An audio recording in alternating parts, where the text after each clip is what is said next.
Donnie and Dolly. The team is supported by ableauctions.ca. Closing your business? We can help.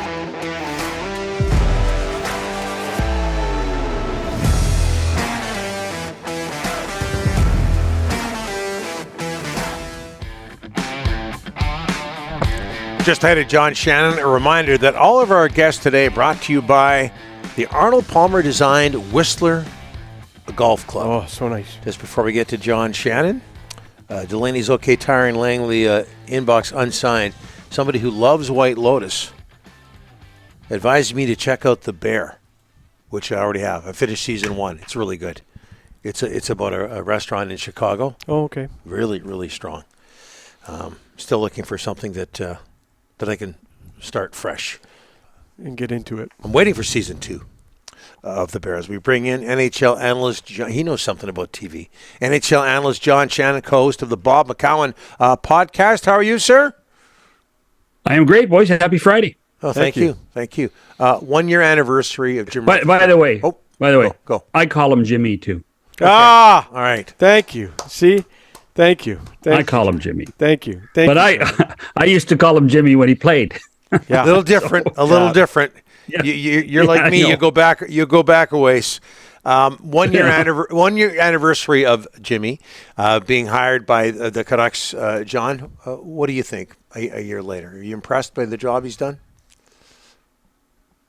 Work in progress. Mm-hmm. I don't know. I think everybody thinks that when somebody comes to town, they can work miracles. He hasn't worked miracles.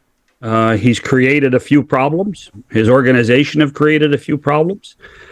But he signed a 3-year contract, not a 1-year contract, and so I think that. And I think we talked about this last week. I think they got derailed a little bit with their success in the second half, because they started to get some fool's gold about what the team was. And so that's all part and parcel of where they are right now. So I almost want to, if you ask for a grade, I'd almost give them an incomplete. I wouldn't give them a grade at all. Yeah. What do you make of the Canucks being at NHL 500 right now, John? They've won 8 of their last 11. Well, they're doing it at one end of the ice. They're not doing it at the other, and that's they have become the poster child for what scoring is in the National Hockey League this year. Scoring is up.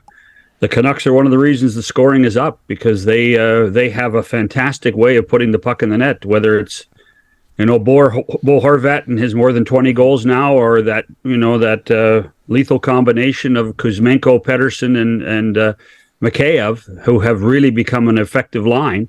To me, that's the nice part about what's going right with the Canucks, but there are still some blemishes that need to be fixed. And I feel so badly for Spencer Martin and Colin Delia. They're, quite frankly, they're not the answer, but they've been thrust into that. And they're going to have to find a way to stem the tide some nights, because the defense is not helping very much. Okay, so the Leafs beat the Kings 5-0 as we focus on Toronto here, John. And opposite to what the Canucks are doing, the Leafs have the third best defensive record in the National Hockey League, and a guy wearing number 16 who's pretty hot right now. And that guy, Mitch Marner, is playing as well in his defensive zone as he is in the offensive zone. And I think that's the biggest difference. People have talked about Marner's streak, but Marner's playing 200 feet hockey. Austin Matthews may only have 14 goals, but he's playing 200-foot hockey. That's the thing that has changed in Toronto. Their best players are getting back into their own zone and making a difference. Marner's a fascinating story, because he plays in every situation, kills penalties, works on the power play, obviously 5-on-5. And 11 games into the season, people were ready to trade him. People were ready. When they came home from California, 2 guys were in trouble. The coach, Sheldon Keefe, and Mitch Marner. And look what's happened. The team is almost undefeated since then.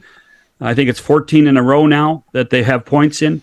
And Mitch Marner has gone on this tear that is absolutely remarkable. And I know everybody outside of Toronto is tired of hearing about it, but and he's only 30 games behind Wayne's record, but he's played very, very well. Well, and Mike Babcock used to say the most important stat for him was goal differential, and the Leafs are plus 22, which is really, really good.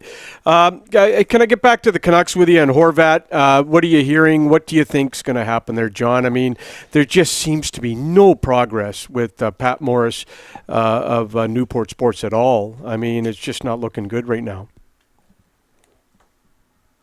Well, I mean, the longer this goes, the more Bo's in the driver's seat. Yeah. And so why would, the guys at Newport and Pat Morris in particular, the art of negotiation is really, really key.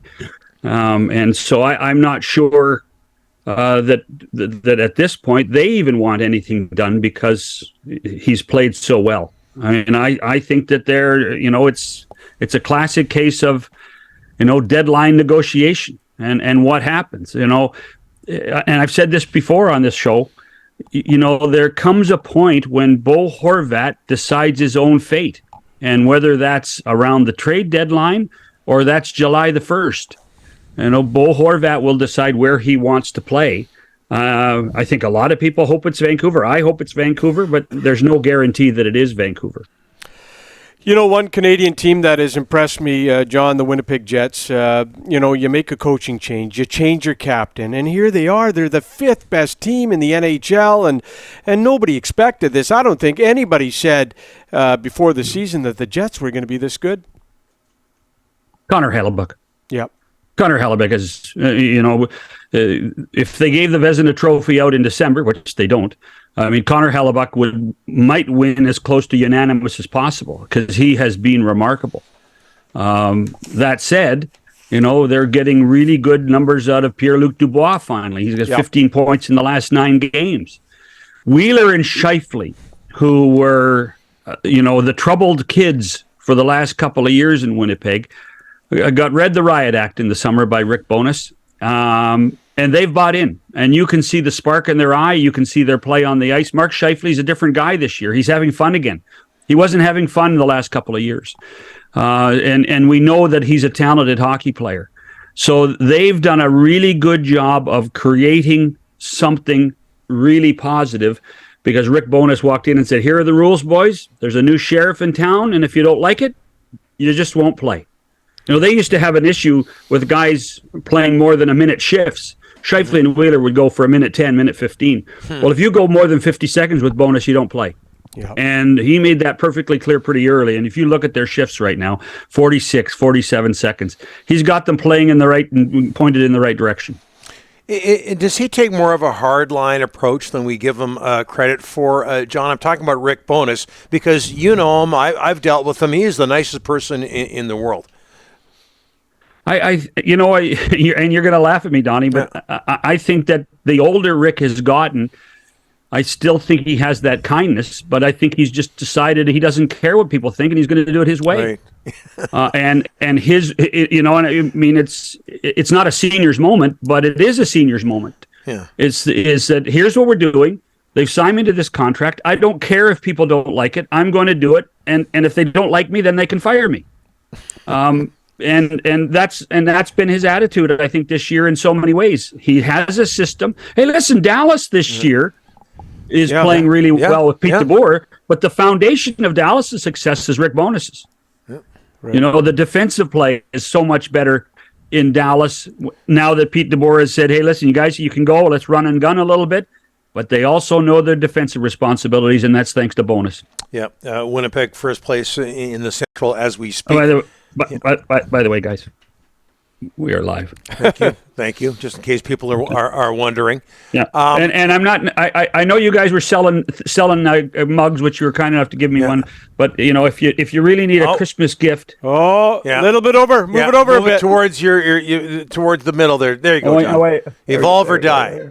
John Shannon. Evolve or die. Yeah. I hate shilling for myself, but I saw you guys do it, so I didn't mind. Yes. Yeah. Yeah. We do it all the time. If we can shill for travel mugs, you can shill your book. Anytime you want to do that, John. You're a regular on this show. No problem at all. One more. Well, by the way, Donnie. Yeah. It's so nice to have you back. Oh, thank you. Last week was the Titanic. Hey, hold. Was I called you the co-host. The co-host he was, well, what would you like to talk about? No. That's your job, Rick. I called you by the wrong name. I called you by. He did that too. Yeah, I called him the wrong. Oh yeah, he did it. He was like 0 for 6. Your podcast buddy there. I called you him. Yeah, he called me Bob. Yeah, I called you Bob. Okay, I missed that. I'll have to check it out. Okay, one more, very, very quickly, John. We got to get going here. But Tage Thompson, what have the Sabres got in him? 5 goals, 1 assist the other night. Yeah, and remember, he was the young kid that I think Jason Botterill was the general manager when Ryan O'Reilly got traded. Jason Botterill deserves credit for looking at somebody with some talent and scoring 5 goals against Columbus the other night. But this guy has been on fire all season, and one of the reasons why the Sabres are so much a better team. Ryan O'Reilly won early for the Blues, won them a Stanley Cup. Now it's coming back. Tage Thompson has taken advantage of that for the Sabres. John, thanks for this. The name of the book is Evolve or Die. Thanks so much. We'll talk to you next week. There you go. Beautiful. Cheers.